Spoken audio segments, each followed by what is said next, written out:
नया पाठ के बारे में जानकारी प्राप्त करेंगे ಈ ದಿವಸ ನಾವು ಹೊಸ ಪಾಠದ ಬಗ್ಗೆ ತಿಳಿದುಕೊಳ್ಳೋಣ इसके बारे में 2-3 प्रश्न पूछता हूं प्रश्नों को जवाब देना चाहिए रामकृष्ण परमहंस का परम शिष्य कौन थे रामकृष्ण परमहंस का परम शिष्य निंತ್ಕೊಂಡು ಹೇಳಬೇಕು रामकृष्ण का परम शिष्य स्वामी विवेकानंद बैठिए स्वामी विवेकानंद का पहला नाम क्या है स्वामी विवेकानंद का नरेंद्र देवा स्वामी विवेकानंद का पहला नाम बचपन का नाम नरेंद्र दत्ता अथवा नरेंद्र देवा देखिए आज हम स्वामी विवेकानंद पाठ के बारे में जानकारी प्राप्त करेंगे ಈ ದಿವಸ ನಾವು ಸ್ವಾಮಿ ವಿವೇಕಾನಂದ ಎಂಬ ಪಾಠದ ಬಗ್ಗೆ ತಿಳಿದುಕೊಳ್ಳೋಣ ಪುಸ್ತಕ ನೋಡ್ಕೊಳ್ಳಿ आशय इस पाठ का रचयिता जगदीश चंद्र बोस जगदीश चंद्र आशय भारत देश में जन्मे अनेक महान व्यक्तियों ने भारत की कीर्ति विदेश में फैलाई ನಮ್ಮ ಭಾರತ ದೇಶದಲ್ಲಿ ಅನೇಕ ಮಹಾನ್ ಪುರುಷರು ಜನಿಸಿದ್ದಾರೆ ಅಂತ ಮಹಾನ್ ಪುರುಷರಲ್ಲಿ ಸ್ವಾಮಿ ವಿವೇಕಾನಂದರು ಕೂಡ ಒಬ್ಬರು ನೆನಪಿರಲಿ ऐसे व्यक्तियों में से एक है स्वामी विवेकानंद ನಿಮಗೆಲ್ಲ ಗೊತ್ತಿದೆ ನಮ್ಮ ಭಾರತ ದೇಶದಲ್ಲಿ ಮಹಾನ್ ವ್ಯಕ್ತಿಗಳು ಡಾಕ್ಟರ್ ಅಂಬೇಡ್ಕರ್ ಇರಬಹುದು ರಾಣಿ ಚೆನ್ನಮ್ಮ ಇರಬಹುದು ಕಿತ್ತೂರು ರಾಣಿ ಚೆನ್ನಮ್ಮ ಇರಬಹುದು ವನಕೆ ಓಬವ್ವ ಇನ್ನು ಧೀಮಂತ ಮಹಿಳೆಯರು ವೀರ ನಾರಿಯರು ಧೀಮಂತ ಮಹಾನ್ ಪುರುಷರು ಕೂಡ ನಮ್ಮ ದೇಶದಲ್ಲಿ ಜನಿಸಿದ್ದಾರೆ ಅಂತ ಮಹಾನ್ ಪುರುಷರಲ್ಲಿ स्वामी विवेकानंद ಕೂಡ ಒಬ್ಬರಾಗಿದ್ದಾರೆ इस पाठ में उनकी महानता के परिचय के साथ ಈ ಪಾಠದಲ್ಲಿ ಮುಖ್ಯವಾಗಿ ತಿಳಿದು ಬರತಕ್ಕಂತ ವಿಚಾರ ಏನಪ್ಪಾ ಅಂತಂದ್ರೆ ಸ್ವಾಮಿ ವಿವೇಕಾನಂದರು ಮಾಡಿರ್ತಕ್ಕಂತ ಸೇವೆ ಅವರು ಸಲ್ಲಿಸಿರ್ತಕ್ಕಂತ ದೇಶ ಸೇವೆ ಅವರ ಜೀವನ ಯಾವ ರೀತಿಯಾಗಿ ತನ್ನ ಜೀವನದಲ್ಲಿ ಬಂದಂತ ಘಟನೆಗಳನ್ನ ಅವರು ಎದುರಿಸಿದ್ರು ಅನ್ನೋದ್ರ ಬಗ್ಗೆ ದೇಶ ಪ್ರೇಮಕ್ಕೆ ಪ್ರೇರಣಾ भी प्राप्त कर सकते ಅದರ ಜೊತೆಗೆ ಇವರು ದೇಶ ಪ್ರೇಮ ದೇಶಕ್ಕೋಸ್ಕರ ಏನನ್ನು ಸೇವೆ ಸಲ್ಲಿಸಿದ್ರು ನೋಡಿ ದೇಶಕ್ಕೋಸ್ಕರ ಇವರ ಕೊಡುಗೆ ಏನು ಯಾವ ರೀತಿ ತನ್ನ ಜೀವನದಲ್ಲಿ ಬಂದಂತ ಕಷ್ಟಗಳನ್ನ ಎದುರಿಸಿದ್ರು ಅನ್ನೋದ್ರ ಬಗ್ಗೆ ಇಲ್ಲಿ ಬಹಳಷ್ಟು ಸ್ಪಷ್ಟವಾಗಿ ಈ ಪಾಠದಲ್ಲಿ ಕೊಡಲಾಗಿದೆ ಸ್ವಾಮಿ ವಿವೇಕಾನಂದರ ಪಾಠದಲ್ಲಿ ನಿಮಗೆ ಸಾಮಾನ್ಯವಾಗಿ ನಿಮಗೆ ಎಕ್ಸಾಮ್ ನಲ್ಲಿ ಇದನ್ನ ಸ್ವಾಮಿ ವಿವೇಕಾನಂದರ ಪ್ರಬಂಧನ ಕೊಡಬಹುದು ಸ್ವಾಮಿ ವಿವೇಕಾನಂದರ ಬಗ್ಗೆ ನಿಮಗೆ ಜೀವನ ಪರಿಚಯ ಅಂತ 5 ಮಾರ್ಕ್ಸಿಗೆ ಕೊಡಬಹುದು ಪ್ರಬಂಧನ ಕೊಡಬಹುದು ಕೊಟ್ಟಾಗ ನಾನು ಇದನ್ನ ನೀವು ಬರಿಬೇಕಾಗುತ್ತೆ सरलವಾಗಿ ಅದರ ಬಗ್ಗೆ ತಿಳ್ಕೊಂಡ್ರೆ ನೀವು सरलವಾಗಿ ಬರಿಬಹುದು भारत के इतिहास में स्वामी विवेकानंद का नाम अमर है ನಮ್ಮ ಭಾರತ ದೇಶದ ಇತಿಹಾಸದ ಪುಟವನ್ನು ತಿರುಗಿ ನೋಡಿದಾಗ ವಿವೇಕಾನಂದರ ಹೆಸರು ಬಹಳಷ್ಟು ಅಜರಾಮರವಾಗಿದೆ ಪ್ರಸಿದ್ಧಿಯಾಗಿದೆ इस वीर सन्यासी ने देश विदेश में भ्रमण कर ಇವರು ಒಬ್ಬ ಸನ್ಯಾಸಿ ವೀರ ಸನ್ಯಾಸಿ ಧೀಮಂತ ನಾಯಕ ಅಂದ್ರೂ ಕೂಡ ತಪ್ಪಲ್ಲ ಈತ ವೀರ ಸನ್ಯಾಸಿಯ ರೂಪದಲ್ಲಿ ದೇಶ ವಿದೇಶ में भ्रमण कर ನಮ್ಮ ಭಾರತ ದೇಶ ಅಷ್ಟೇ ಅಲ್ಲ ಇನ್ನ ವಿವಿಧ ಬೇರೆ ಬೇರೆ ದೇಶಗಳನ್ನ ಸುತ್ತುವುದರ ಮೂಲಕ ಭಾರತೀಯ ಧರ್ಮ और दर्शन का प्रसार किया ನಮ್ಮ ಭಾರತ ದೇಶದ ಏನು ಧರ್ಮ ಸಂಸ್ಕೃತಿ ಆಚಾರ ವಿಚಾರ ಅಲ್ಲಿರ್ತಕ್ಕಂತ ಸಂಪ್ರದಾಯಗಳನ್ನ ಮತ್ತೊಂದು ದೇಶಕ್ಕೆ ಎಲ್ಲವನ್ನು ಕೂಡ ತೋರಿಸಿಕೊಟ್ರಂತೆ ಭಾರತ ದೇಶದ ಕಲ್ಚರ್ ಹೇಗಿದೆ ಅಲ್ಲಿನ ಜನಜೀವನ ಹೇಗಿದೆ ಅಲ್ಲಿನ ಉಡುಗೆ ತೊಡುಗೆ ಹೇಗಿದೆ ಅಲ್ಲಿನ ಆಚಾರ ವಿಚಾರಗಳು ಹೇಗಿದೆ ಇದನ್ನೆಲ್ಲ ಕೂಡ ನಮ್ಮ ಭಾರತ ದೇಶದ ಸಂಸ್ಕೃತಿಯನ್ನು ವಿದೇಶಕ್ಕೆ ಬೇರೆ ದೇಶಕ್ಕೆ ಕೊಂಡೊಯ್ದು ಪ್ರಚಾರ ಮಾಡಿದ್ರಂತೆ ನೋಡಿ ತಥಾ ಸಮಾಜ ಸೇವಕ ನಯ ಮಾರ್ಗ ದಿಕ್ಕಾಯ ಇಷ್ಟೇ ಅಲ್ಲ ಜೊತೆಗೆ ಇಷ್ಟೆಲ್ಲ ನಮ್ಮ ಭಾರತ ದೇಶದ ವಿಚಾರಗಳನ್ನ ಅನ್ಯ ದೇಶದ ಜೊತೆಗೆ ಹಂಚಿಕೊಳ್ಳುವುದಲ್ಲದೆ ಆಜ್ ತಥಾ इसके साथ साथ ಸಮಾಜ ಸೇವಕ ನಯ ಮಾರ್ಗ ನಾವು ಯಾವ ರೀತಿ ಸಮಾಜ ಸೇವೆಯನ್ನು ಮಾಡಬೇಕು ದೇಶ ಸೇವೆಯನ್ನು ಮಾಡಬೇಕು ಅನ್ನೋದ್ರ ಬಗ್ಗೆ ಹೊಸ ಮಾರ್ಗಗಳನ್ನು ತೋರಿಸಿಕೊಟ್ಟರಂತೆ ಸ್ವಾಮಿ ವಿವೇಕಾನಂದ ಪಾಪ ಪುಣ್ಯಾತ್ಮ 39 ವರ್ಷದಲ್ಲೇ ಸಾಯ್ತಾರೆ ಇನ್ನು ನವ ತರುಣ 39 ವರ್ಷದಲ್ಲೇ ಅವನಿಗೆ ಹೃದಯಾಘಾತ ಆಗುತ್ತೆ ನೋಡಿ ಮುಂದೆ ಗೊತ್ತಾಗುತ್ತೆ स्वामी विवेकानंद का जन्म 12 जनवरी 1863 को कलकत्ता के एक कायस्थ घराने में हुआ था स्वामी विवेकानंद 1863 ಜನವರಿ 12ರಂದು ಕಲ್ಕತ್ತಾ ನಗರದ ಒಂದು ಪಕ್ಕ ಹಳ್ಳಿ ಕಾಯಸ್ಥ ಮನೆತನ, ಕಲ್ಕತ್ತಾ ನಗರದ ಪಕ್ಕದ ಒಂದು ಹಳ್ಳಿ ಬರುತ್ತೆ, ಅಲ್ಲಿ ಕಾಯಸ್ಥ ಮನೆತನ, ಕಲ್ಕತ್ತಾ ನಗರದ ಕಾಯಸ್ಥ ಮನೆತನದಲ್ಲಿ ಜನಿಸ್ತಾರೆ ನೋಡಿ. ಉನ್ಕೆ ಬಚಪನ್ ಕಾ ನಾಮ್ ನರೇಂದ್ರ ದೇವತಾ, ಸ್ವಾಮಿ ವಿವೇಕಾನಂದರ ಬಾಲ್ಯತನದ ಹೆಸರು ನರೇಂದ್ರ ದೇವ. ಉನ್ಕೆ ಪಿತಾ ಶ್ರೀ ವಿಶ್ವನಾಥ ದತ್ತ, ಇವರ ತಂದೆ ವಿಶ್ವನಾಥ ದತ್ತ ಏಕ ಪ್ರತಿಷ್ಠಿತ ವಕೀಲ್ತೆ, ಅವರು ಬಹಳಷ್ಟು ಹೆಸರುವಾಸಿ ವಕೀಲರಾಗಿದ್ದಂತೆ, ಲಾಯರ್ ನೋಡಿ. ಉನ್ಕಿ ಮಾತಾ ಶ್ರೀಮತಿ ಭುವನೇಶ್ವರಿ ದೇವಿ, ಸ್ವಾಮಿ ವಿವೇಕಾನಂದ ತಾಯಿ ಹೆಸರು ಭುವನೇಶ್ವರಿ ದೇವಿ. ಧರ್ಮಪರಾಯಣ ಮಹಿಳಾತೆ, ಎಲ್ಲಾ ಧರ್ಮದ ಜನಾಂಗದವರನ್ನು ಪ್ರೀತಿಸ್ತಾ ಇದ್ದಾರೆ, ಎಲ್ಲಾ ಧರ್ಮ ಜಾತಿ ಜನಾಂಗದವರನ್ನ ಬರಮಾಡ್ಕೊಳ್ತಾ ಇದ್ದಾರೆ. ಅಷ್ಟೊಂದು ಒಂದು ಆತ್ಮೀಯತೆ, ಜನಸಂಪರ್ಕವನ್ನು ಬೆಳೆಸಿಕೊಂಡಂತ ಮಹಿಳೆಯಾಗಿದ್ದರು, ಉತ್ತಮ ಕುಟುಂಬದಲ್ಲಿ ಜನಿಸಿರ್ತಕ್ಕಂಥ ಮಹಿಳೆಯಾಗಿದ್ದರು. ಬಾಲಕ ನರೇಂದ್ರ ಕಾ ಶರೀರ್ ಸ್ವಾಸ್ಯ ಸುಡೌಲ್ ಅವ್ರ ಸುಂದರತಾ ನೋಡಿ. ನಿಮಗೆ 9ನೇ ತರಗತಿಯಲ್ಲಿ ಓದ್ತಕ್ಕಂಥ ಬಾಲಕ ನರೇಂದ್ರ ಕಾ ಶರೀರ್ ಸ್ವಾಸ್ಯ ಸುಡೌಲ್ ಅವ್ರ ಸುಂದರತಾ, ನಿಮಗೆ 9ನೇ ತರಗತಿಯಲ್ಲಿ ಓದ್ತಕ್ಕಂಥ ಸಂದರ್ಭದಲ್ಲಿ ಸ್ವಾಮಿ ವಿವೇಕಾನಂದರು ಹೇಗಿದ್ರು ನೋಡಿ. ಉನ್ಕ ಶರೀರ್ ಸ್ವಾಸ್ಯ ಆರೋಗ್ಯಕರವಾಗಿದ್ದಂತೆ, ಸ್ವಾಸ್ಯ ಶರೀರ ಸ್ವಾಸ್ಥ್ಯ ಆರೋಗ್ಯಕರವಾಗಿದ್ದು, ಯಾವ ರೋಗ ರುಜಿಮೆಗಳು ಇರ್ತಾ ಇಲ್ಲ, ಅಷ್ಟೊಂದು ಚೆನ್ನಾಗಿದ್ರು. ಶರೀರ ಸ್ವಾಸ್ಥ್ಯ ಸುಡಾವ್ ದಷ್ಟಪುಷ್ಟವಾಗಿದ್ರು ನೋಡ್ರಿ. ಅವ್ರ ಸುಂದರತಾ ನೋಡೋದಕ್ಕೆ ಹ್ಯಾಂಡ್ಸಮ್ ಆಗಿದ್ರು, ಆರೋಗ್ಯಕರವಾಗಿದ್ರು, ದಷ್ಟಪುಷ್ಟವಾಗಿದ್ರು, ನಿಮ್ಮಂದು ರೋಗ ಸೋಸ್ತಾ ಇರಲಿಲ್ಲ. कुश्ती लड़ने दौड़ लगाने घोड़ा सवारी करने और तैरने में उन्हें बड़ा आनंद मिलता था ನೋಡಿ. ಬಾಲ್ಯದಲ್ಲಿ ಅವರಿಗೆ ಏನೇನು ಇಷ್ಟ ಆಗ್ತಾ ಇತ್ತು, ಕುಸ್ತಿ ಆಡೋದಂದ್ರೆ ತುಂಬಾ ಇಷ್ಟ ನೋಡಿ. ಲಡ್ನೆ ಯುದ್ಧ ಮಾಡ್ತಾರೆ ನೋಡಿ, ಯುದ್ಧ ಮಾಡೋದು ಅಂದ್ರೆ. ದೌಡ್ ಲಗಾನೆ ರನ್ನಿಂಗ್ ರೇಸ್ ಅಂದ್ರೆ ಖುಷಿ, ತುಂಬಾ ಓಡ್ತಾ ಇದ್ರು ರನ್ನಿಂಗ್ ರೇಸ್. ಅದ್ರ ಜೊತೆಗೆ ಘೋಡಾ ಸವಾರಿ, ಕುದುರೆ ಮೇಲೆ ಹತ್ತಿದ್ರು ಅಂದ್ರೆ ಬಹಳಷ್ಟು ಚೆನ್ನಾಗಿ ಸವಾರಿ ಮಾಡ್ತಾ ಇದ್ರು, ಕುದುರೆ ಸವಾರಿ. ಜೊತೆಗೆ और तैरने में उन्हें बड़ा आनंद मिलता. तैरना इसका मतलब ಏನು? तैरना ಅಂದ್ರೆ ಏನು? तैरना इसका मतलब ಈಜುವುದು ನೋಡಿ. ಈಜುವುದು ಅಂದ್ರೆ ತುಂಬಾ ಇಷ್ಟ ಅಂತ. ಘೋಡಾ ಸವಾರಿ ಅಂದ್ರೇನಾ? ಕುದುರೆ ಸವಾರಿ ಮಾಡೋದು ಅಂದ್ರೆ ತುಂಬಾ ಇಷ್ಟ.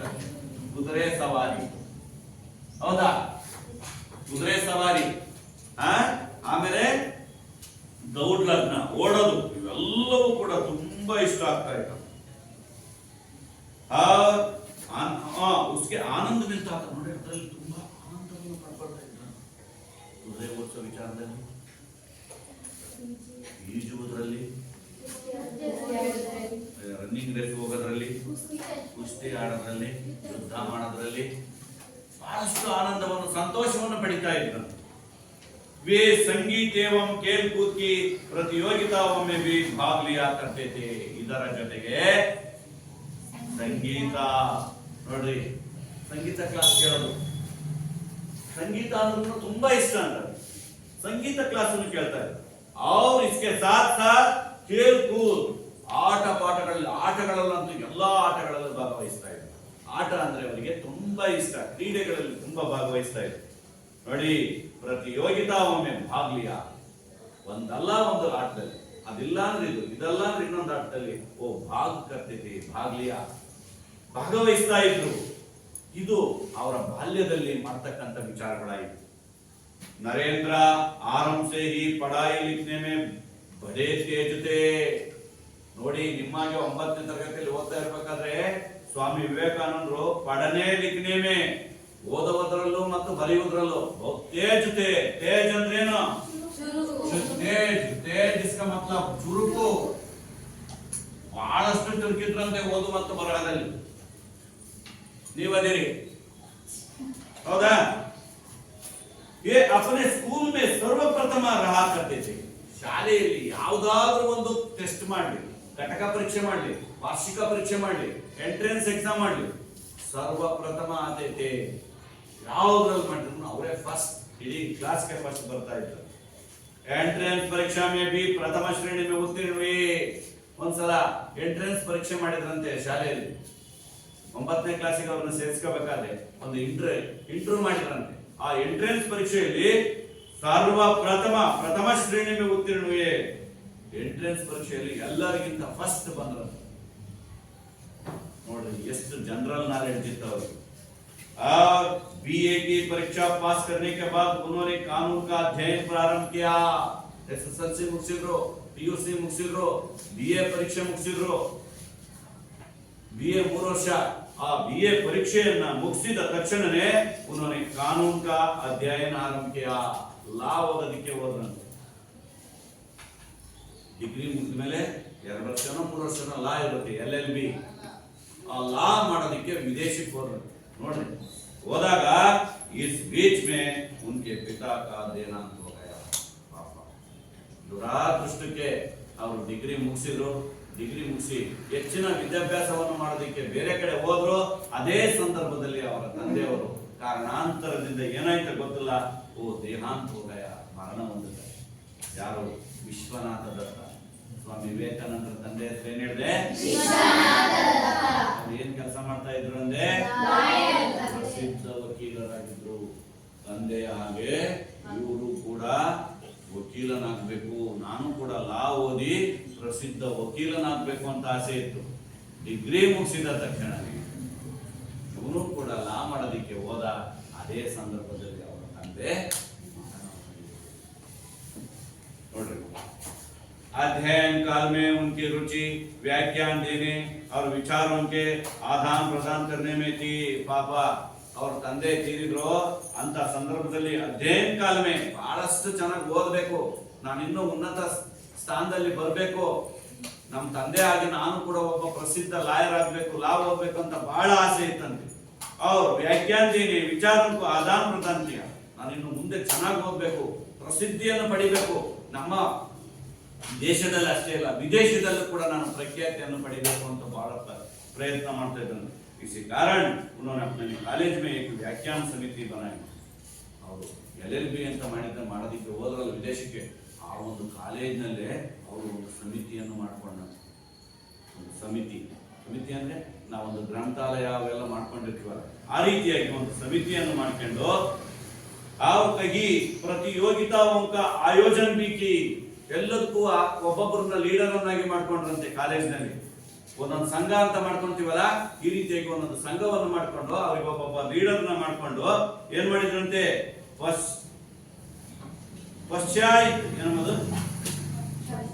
ಪಾಶ್ಚಾತ್ಯ ವಿಜ್ಞಾನ ನೋಡಿ, ಪಾಶ್ಚಾತ್ಯ ವಿಜ್ಞಾನ ತಥಾ ದರ್ಶನ್ का भी उन्होंने अध्ययन किया. ದರ್ಶನ ಶಾಸ್ತ್ರ ಅವರಿಗೆ ಸೈನ್ಸ್ ನಲ್ಲಿ ವಿಜ್ಞಾನದ ವಿಚಾರದಲ್ಲಿ ತುಂಬಾ ಇಂಟ್ರೆಸ್ಟ್ ಇತ್ತಂತೆ. ವಿಜ್ಞಾನದ ವಿಚಾರದಲ್ಲಿ ತುಂಬಾ ಇಂಟ್ರೆಸ್ಟ್ ಇಂದ ಓದ್ತಾ ಇದ್ರು. ದರ್ಶನ ಶಾಸ್ತ್ರ ಅನ್ನೋದ್ರ ಬಗ್ಗೆ ನೋಡಿ, ಸ್ವಲ್ಪ ಇನ್ನೊಂದು ಇಷ್ಟಕ್ಕೆ ನಿಲ್ಲಿಸ್ತೀನಿ ನೋಡಿ. किशोरावस्था से नरेंद्र दार्शनिक एवं धार्मिक विचारों में तल्लीन रहे. ಕಿಶೋರಾವಸ್ಥಾ ಅಂದ್ರೆ ಅವನು ಬಾಲ್ಯತನದಿಂದ ಸ್ವಲ್ಪ ಮುಂದಕ್ಕೆ ಬಂದ ಮೇಲೆ 18 ವರ್ಷದ ನಂತರ ಆ ಒಂದು ಅವಸ್ಥೆಯಲ್ಲಿ ಏನ್ ಮಾಡಿದಂತೆ, ದರ್ಶನೀಯ ಏವಂ ಧಾರ್ಮಿಕ ವಿಚಾರ, ದರ್ಶನ ಶಾಸ್ತ್ರ ಮತ್ತು ಧಾರ್ಮಿಕ ವಿಚಾರಗಳನ್ನ ಬಹಳಷ್ಟು ಮಟ್ಟಿಗೆ ತಿಳ್ಕೊಳ್ಳೋದಕ್ಕೆ ಪ್ರಯತ್ನ ಮಾಡಿದ್ರು. ತಲ್ಲೀನ್ ರಹೆ ಅಂದ್ರೆ ಅದರಲ್ಲೇ ಅವರು ಅಡಿಕ್ಟ್ ಆದ್ರು. ದರ್ಶನ ಶಾಸ್ತ್ರ ಮತ್ತು ಧಾರ್ಮಿಕ ವಿಚಾರಗಳನ್ನ ತಿಳಿದುಕೊಳ್ತಕ್ಕಂಥ ವಿಚಾರದಲ್ಲಿ ತಲ್ಲೀನ್ ರಹೆ, ಬಹಳಷ್ಟು ಅಡಿಕ್ಟ್ ಆದ್ರು ಅದರಲ್ಲಿ. एक दिन नरेंद्र रामकृष्ण परमहंस के पास पहुंचे. ಒಂದು ದಿವಸ ಇದ್ದಕ್ಕಿದ್ದ ಹಾಗೆ ಏನಾಯ್ತೋ ಏನೋ ಗೊತ್ತಿಲ್ಲ, ಅವ್ರ ಮನಸ್ಥಿತಿ ಸ್ವಾಮಿ ವಿವೇಕಾನಂದರು ರಾಮಕೃಷ್ಣ ಪರಮಹಂಸರ ಹತ್ರ ಹೋಗೋದಕ್ಕೆ ಪ್ರಯತ್ನ ಮಾಡ್ತಾರೆ. ಯಾಕೆಂದ್ರೆ ರಾಮಕೃಷ್ಣ ಪರಮಹಂಸರ ಪರಮ ಶಿಷ್ಯ ಯಾಕೋ ಏನೋ ಅವ್ರ ಮನಸ್ಸಿಗೆ ಏನನ್ನಿಸ್ತೆ ಗೊತ್ತಾ, ಇಲ್ಲ ಇವತ್ತು ನಮ್ಮ ಗುರುಗಳ ಹತ್ರ ಹೋಗೋಣ, ನಮ್ಮ ಗುರುಗಳನ್ನ ಭೇಟಿಯಾಗಿ ನನ್ನ ಅಳಲನ್ನ ಅವ್ರ ಹತ್ರ ಹೇಳ್ಕೊಳ್ಳೋಣ, ತೋಡ್ಕೊಳ್ಳೋಣ ಅಂತ ಸ್ವಾಮಿ ವಿವೇಕಾನಂದರು ರಾಮಕೃಷ್ಣ ಪರಮಹಂಸರ ಹತ್ರ ಬರ್ತಾರೆ. ಅವ್ರ ಅಪ್ನಿ ಜಿಜ್ಞಾಸುನೆ ಕಹಾ ಸುನಾಯಿ, ಬಂದು ರಾಮಕೃಷ್ಣ ಪರಮಹಂಸರ ಹತ್ರ ಬಂದು ತನ್ನ ವಿಚಾರಗಳನ್ನೆಲ್ಲ ವ್ಯಕ್ತಪಡಿಸ್ತಾರೆ. ತನ್ನ ಮನಸ್ಸಿನಲ್ಲಿ ಇರ್ತಕ್ಕಂಥ ವಿಷಯಗಳನ್ನೆಲ್ಲವನ್ನ ತಿಳಿಸ್ತಾರೆ. ರಾಮಕೃಷ್ಣ ಪರಮಹಂಸನೇ ನರೇಂದ್ರಗೂ अपना ಶಿಷ್ಯ ಸ್ವೀಕಾರ किया. ಆಗ ರಾಮಕೃಷ್ಣ ಪರಮಹಂಸರು ಈ ಎಲ್ಲಾ ವಿಚಾರಗಳನ್ನು ಕೇಳಿ, ನೋಡಪ್ಪ ನೀನು ನಿಜವಾಗ್ಲೂ ನನ್ನ ಶಿಷ್ಯ ಅಲ್ಲ, ನನ್ನ ಪರಮ ಪಟ್ಟ ಶಿಷ್ಯ ನೀನು ಅಂತ ಒಬ್ಬರಿಗೊಬ್ಬರು ತಪ್ಪಿಕೊಳ್ತಾರೆ. ಇದು ವಿಷಯ ವಿದ್ಯಾರ್ಥಿ ಗುರುವಿನ ಒಂದು ಸಂಬಂಧ ಹೇಗಿರ್ಬೇಕಪ್ಪ ಅಂದ್ರೆ ಅವರನ್ನು ಯಾವತ್ತೂ ಕೂಡ ಮರಿಬಾರ್ದು. ಅಂತ ಒಂದು ಸಂಬಂಧವನ್ನು ಹೊಂದಬೇಕಂದ್ರೆ ಸ್ವಾಮಿ ವಿವೇಕಾನಂದರು ರಾಮಕೃಷ್ಣ ಪರಮಹಂಸರು ತನ್ನದೇ ಆಗಿರ್ತಕ್ಕಂಥ ವಿಚಾರಗಳನ್ನು ಹೇಳಿದ್ದಾರೆ. ಅವುಗಳನ್ನು ಇವರು ಪಾಲಿಸ್ತಾ ಹೋದರು. ನೋಡಿ, ಅಂತ ಸಂದರ್ಭ ಬಂದಾಗ ಗುರುಗಳ ಹತ್ರ ಭೇಟಿಯಾಗಿ ಅವನು ತನ್ನ ಅಳಲನ್ನು ಹೇಳ್ಕೊಂಡಾಗ ಇಬ್ಬರು ಕೂಡ ಬಹಳಷ್ಟು ಆತ್ಮೀಯತೆಯಿಂದ ಒಂದಾಗ್ತಾರೆ. ಮುಂದೆ ಈ ಸ್ವಾಮಿ ವಿವೇಕಾನಂದರಿಗೆ ರಾಮಕೃಷ್ಣ ಪರಮಹಂಸರು ಏನನ್ನು ದಾರಿ ತೋರಿಸ್ತಾರೆ, ನೀನು ಯಾವ ದಾರಿಯಲ್ಲಿ ಹೋಗು, ನೀನು ಯಾವ ರೀತಿ ಹೋಗ್ಬೇಕು ಅಂತ ಹೇಳ್ತಾರೆ ಅನ್ನೋದ್ರ ಬಗ್ಗೆ ಮುಂದಿನ ಪರಿಣಾಮ ನೋಡೋಣ. ಹೌದಾ? ಈಗ ನೋಡಿ, ಒಂದ್ಸಲ ಓದ್ಬೇಕು. ಆಲಿಸಿದ ಯಾರಾದ್ರೂ ಇಬ್ರು ವಿದ್ಯಾರ್ಥಿಗಳು ಹೇಳಿ, ನೀನೇ ಹೇಳಿದ್ದು ಆ ಬ್ರಾಕೆಟ್ನಿಗಿರೋದು ಹೇಳು. ನೋಡ್ತಾ ಇರೋ ಒಂದು 30 ನಿಮಿಷ ಆಗಲಿ. स्वामी विवेकानंद हाँ जगदीश चंद्र आशय। भारत देश में जन्मे अनेक महान व्यक्तियों ने भारत की कीर्ति विदेशों में फैलाई। ऐसे व्यक्तियों में से एक स्वामी विवेकानंद। इस पाठ में उनकी महानता के परिचय के साथ देश प्रेम की प्रेरणा भी प्राप्त कर सकते हैं। भारत के इतिहास में स्वामी विवेकानंद का नाम अमर है। इस वीर सन्यासी ने देश विदेश में भ्रमण कर भारतीय धर्म और दर्शन का प्रसार किया तथा समाज सेवा का नया मार्ग दिखाया। नेक्स्ट यार होते ಹೇಳಪ್ಪ. स्वामी विवेकानंद का जन्म ಹೇಳು. 12 जनवरी 1863 को सिरसाट को कलकत्ता के एक कायस्थ धरने में हुआ था। उनके बचपन का नाम नरेंद्र देव था। उनके पिता श्री विश्वनाथ दत्त एक प्रतिष्ठित वकील थे। उनके माता श्रीमती भुवनेश्वरी देवी धर्मपरायण महिला थी। बालक नरेंद्र का शरीर स्वस्थ, सुडौल और सुंदर था। कुश्ती लड़ने, दौड़ लगाने, घोड़ा सवारी करने और तैरने में उन्हें बड़ा आनंद मिलता था। वे संगीत एवं खेल-कूद की प्रतियोगिताओं में भी भाग लिया करते थे। Good, sit down. नेक्स्ट ಯಾರು ಹೇಳ್ತೀರಾ? ಯಾರಾದರೂ? ಅವರಿಬ್ಬರೇ ಇಡೀ ಕ್ಲಾಸ್ನಲ್ಲಿ. ತಪ್ಪಾದ್ರೂ ಪರವಾಗಿಲ್ಲ, ಓದ್ರಿ. ವಾಣಿ ಇಲ್ಲ ಅನ್ನಂಗಲ್ಲ, ಇನ್ನು ಇಬ್ರು ಯಾರು ಓದಲೇಬೇಕು. ಏನಮ್ಮ ನೀನೇ ಹೇಳಿ ಇನ್ನೊಂದು. नरेंद्र आरंभ से ही पढ़ाई लिखाई में बड़े तेज थे। वे अपने स्कूल में सर्वप्रथम रहा करते थे। एंट्रेंस परीक्षा में भी वे प्रथम श्रेणी में उत्तीर्ण हुए थे। बीए की परीक्षा पास करने के बाद उन्होंने कानून का अध्ययन प्रारंभ किया। इसी बीच में उनके पिता का देहांत हो गया। अध्ययन काल में उनकी रुचि व्याख्यान देने और विचारों के आदान प्रदान करने में थी। इसी कारण उन्होंने अपने कॉलेज में एक व्याख्यान समिति बनाई थी और कई प्रतियोगिताओं का आयोजन भी किया था। पाश्चात्य विज्ञान तथा दर्शन का भी उन्होंने अध्ययन किया था। किशोरावस्था से ही नरेंद्र दार्शनिक एवं धार्मिक विचारों में तल्लीन रहते थे। एक दिन नरेंद्र रामकृष्ण परमहंस के पास पहुंचे और अपनी जिज्ञासा जिज्ञासा उन्हें कहा सुनाई। रामकृष्ण परमहंस ने नरेंद्र को अपना शिष्य स्वीकार किया। गुड। इनको देखिए, इस पाठ के बारे में 2-3 प्रश्न पूछता हूँ, प्रश्नों को जवाब देने वाला, प्रश्नों को किसको जानते हैं वह हाथ उठाना चाहिए, ठीक है। स्वामी विवेकानंद का बचपन का नाम क्या है? स्वामी विवेकानंद के बचपन का नाम नरेंद्र देवा। स्वामी विवेकानंद का बचपन का नाम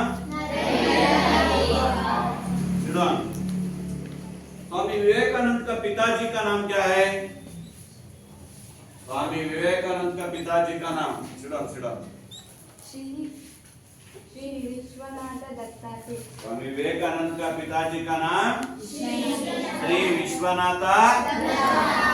उनके माता का नाम क्या है? उनके माता का नाम भुवनेश्वरी देवी।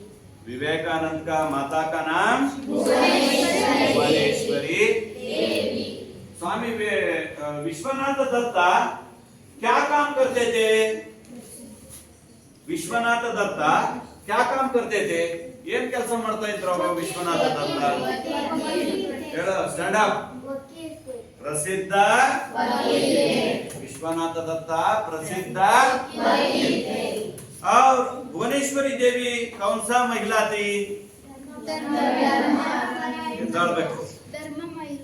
ಧರ್ಮಪರಾಯಣ ಯಾರು? ಭುವನೇಶ್ವರಿ ದೇವಿ ಅವರು ಧರ್ಮಪರಾಯಣ महिला थी। स्वामी विवेकानंद का जन्म कब हुआ? कब और कहाँ हुआ? स्वामी ವಿವೇಕಾನಂದರ ಜನ್ಮ ಎಲ್ಲಿ ಯಾವಾಗ ಆಯಿತು ನೋಡ್ಕೊಂಡು ಹೇಳಿ, ಯಾರು ಹೇಳ್ತೀರಾ?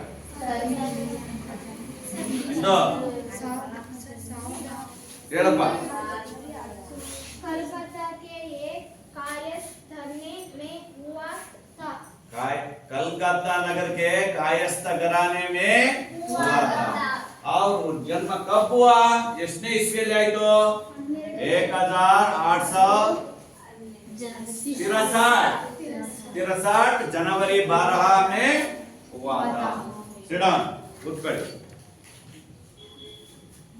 बालक नरेंद्र का शरीर कैसे थे? ಬಾಲಕ ನರೇಂದ್ರನ ಒಂದು ಶರೀರ ಹೇಗಿತ್ತು ಬಾಲ್ಯತನದಲ್ಲಿ? बालक नरेंद्र का शरीर स्वस्थ, सदृढ़ और सुंदर था। बालक नरेंद्र का शरीर स्वास्थ्य, सुडौल और सुंदर था। ಹೇಗಿದ್ದ ಅವನು ಬಾಲ್ಯತನದಲ್ಲಿ? ಆರೋಗ್ಯಕರವಾಗಿದ್ದ, ದಷ್ಟಪುಷ್ಟವಾಗಿದ್ದ, ಜೊತೆಗೆ ನೋಡುವುದಕ್ಕೆ ಸುಂದರವಾಗಿ ಕೂಡ ಇದ್ದ। उन्होंने किन किन विषयों में आनंद मिलते थे? उनके किन किन विषयों में आनंद मिलते थे? कुश्ती लड़ने, दौड़ लगने, घोड़ा सवारी करने और तैरने में उन्हें बड़ा आनंद मिलता था। ಅವರಿಗೆ ಯಾವ ಯಾವ ವಿಷಯದಲ್ಲಿ ಆನಂದವನ್ನು ಪಡ್ಕೊಳ್ತಾ ಇದ್ರು? कुश्ती लड़ने, युद्ध करना, दौड़ लगाना और तैरने में बड़ा आनंद मिलते थे। ಬಾಲ್ಯದಲ್ಲಿ ಕುಸ್ತಿ ಆಡ್ತಾ ಇದ್ರು, ರನ್ನಿಂಗ್ ರೇಸ್ ಮಾಡ್ತಾ ಇದ್ರು, ಯುದ್ಧವನ್ನು ಮಾಡ್ತಾ ಇದ್ರು, ಕುದುರೆ ಸವಾರಿ ಮಾಡ್ತಾ ಇದ್ರು, ಈಜುತ್ತಾ ಇದ್ರು.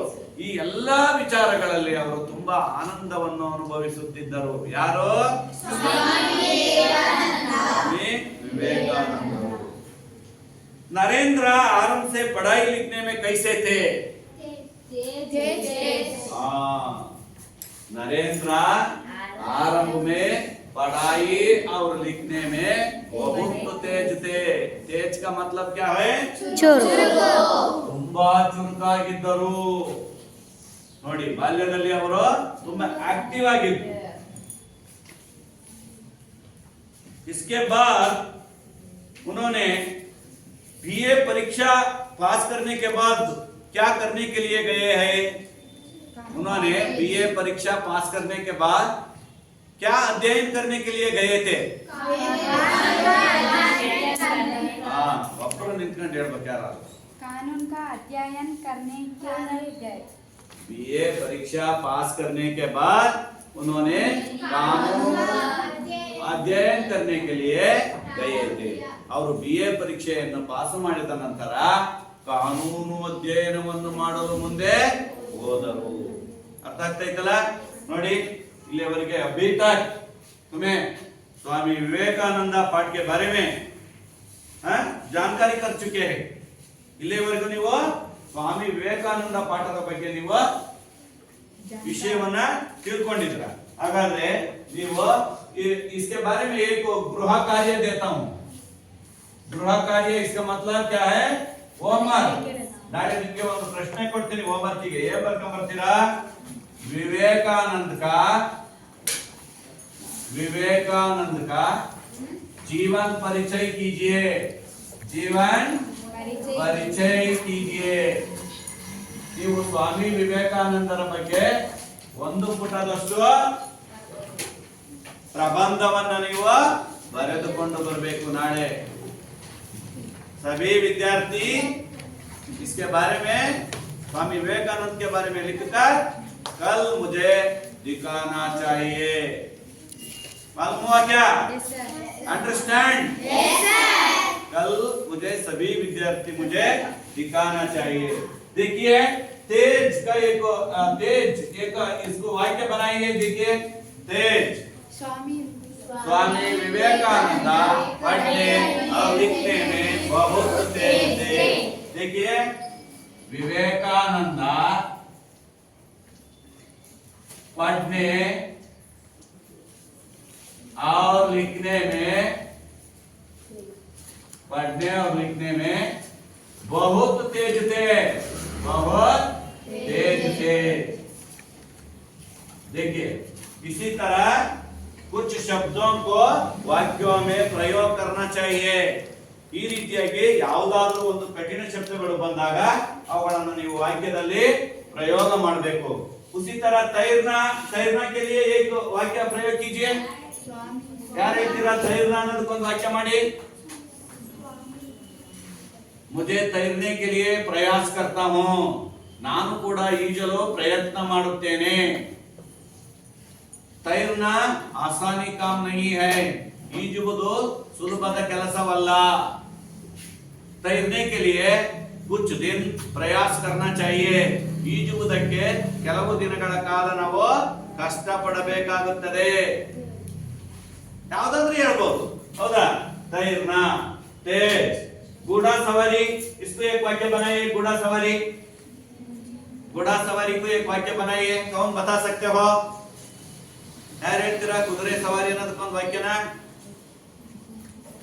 बचपन में स्वामी विवेकानंद घोड़ा सवारी करते हुए बहुत आनंद करते थे।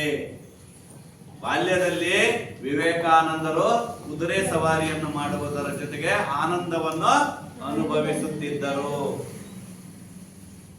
हौदा? देखिए उसी तरह फिर एक वाक्य बनाइए। सुंदर को एक वाक्य बनाइए। कौन बता सकते हो? सुंदर ಅನ್ನೋದಕ್ಕೊಂದು ವಾಕ್ಯ ಮಾಡಿ। स्वामी विवेकानंद देखने के लिए बहुत सुंदर थे। ವಿವೇಕಾನಂದರು ನೋಡಲು ಸುಂದರವಾಗಿದ್ದರು। सुंदर का विरुद्ध शब्द कौन बता सकते हो? सुंदर का विरुद्ध पद? वेरी गुड, कुरूपी। सुंदर का विरुद्ध शब्द ಹೀಗೆ ಸುಂದರ ಅಂತ ಕೇಳಿದ್ರೆ ವಿರುದ್ಧ ಶಬ್ದವನ್ನು ಬರೀರಿ। ಸುಂದರ ಕೇಳಿದ್ರೆ ವಾಕ್ಯದಲ್ಲಿ ಪ್ರಯೋಗ ಮಾಡ್ರಿ। ಸ್ವಾಮಿ ವಿವೇಕಾನಂದರ ಬಗ್ಗೆ ಕೇಳಿದ್ರೆ ಜೀವನ ಪರಿಚಯ ನಾನು ಹೇಳಿದ್ನಲ್ಲ ಈಗ ಎಷ್ಟನೇ ಇಸ್ವಿಯಲ್ಲಿ ಜನಿಸಿದ್ರು, ಅವ್ರ ತಂದೆ ತಾಯಿ ಯಾರು, ಅವ್ರ ತಂದೆ ಏನ್ ಕೆಲಸ ಮಾಡ್ತಾ ಇದ್ರು, ಅವ್ರ ತಾಯಿ ಏನ್ ಕೆಲಸ ಮಾಡ್ತಾ ಇದ್ರು, ಇವರು ಎಂಟ್ರೆನ್ಸ್ ಪರೀಕ್ಷೆಯಲ್ಲಿ ಯಾವ ರೀತಿ ಪಾಸ್ ಆದ್ರು, ಅದಾದ ನಂತರ BA ಪರೀಕ್ಷೆ ಮಾಡೋದ್ರ ಆದ ನಂತರ ಮತ್ತೆ LLB ಮಾಡೋದಕ್ಕೆ ಎಲ್ಲೋದ್ರು, ಆ ಸಂದರ್ಭದಲ್ಲಿ ಅವ್ರ ತಂದೆಯವರು ಮರಣ ಹೊಂದಿದಾಗ ಮುಂದೆ ಏನಾಯ್ತು ಅನ್ನೋದ್ರ ಬಗ್ಗೆ ಸಂಪೂರ್ಣವಾಗಿ ನೀವು ಬರೀಬೇಕಾಗುತ್ತೆ। ಅಂಡರ್ಸ್ಟ್ಯಾಂಡ್? Thank you.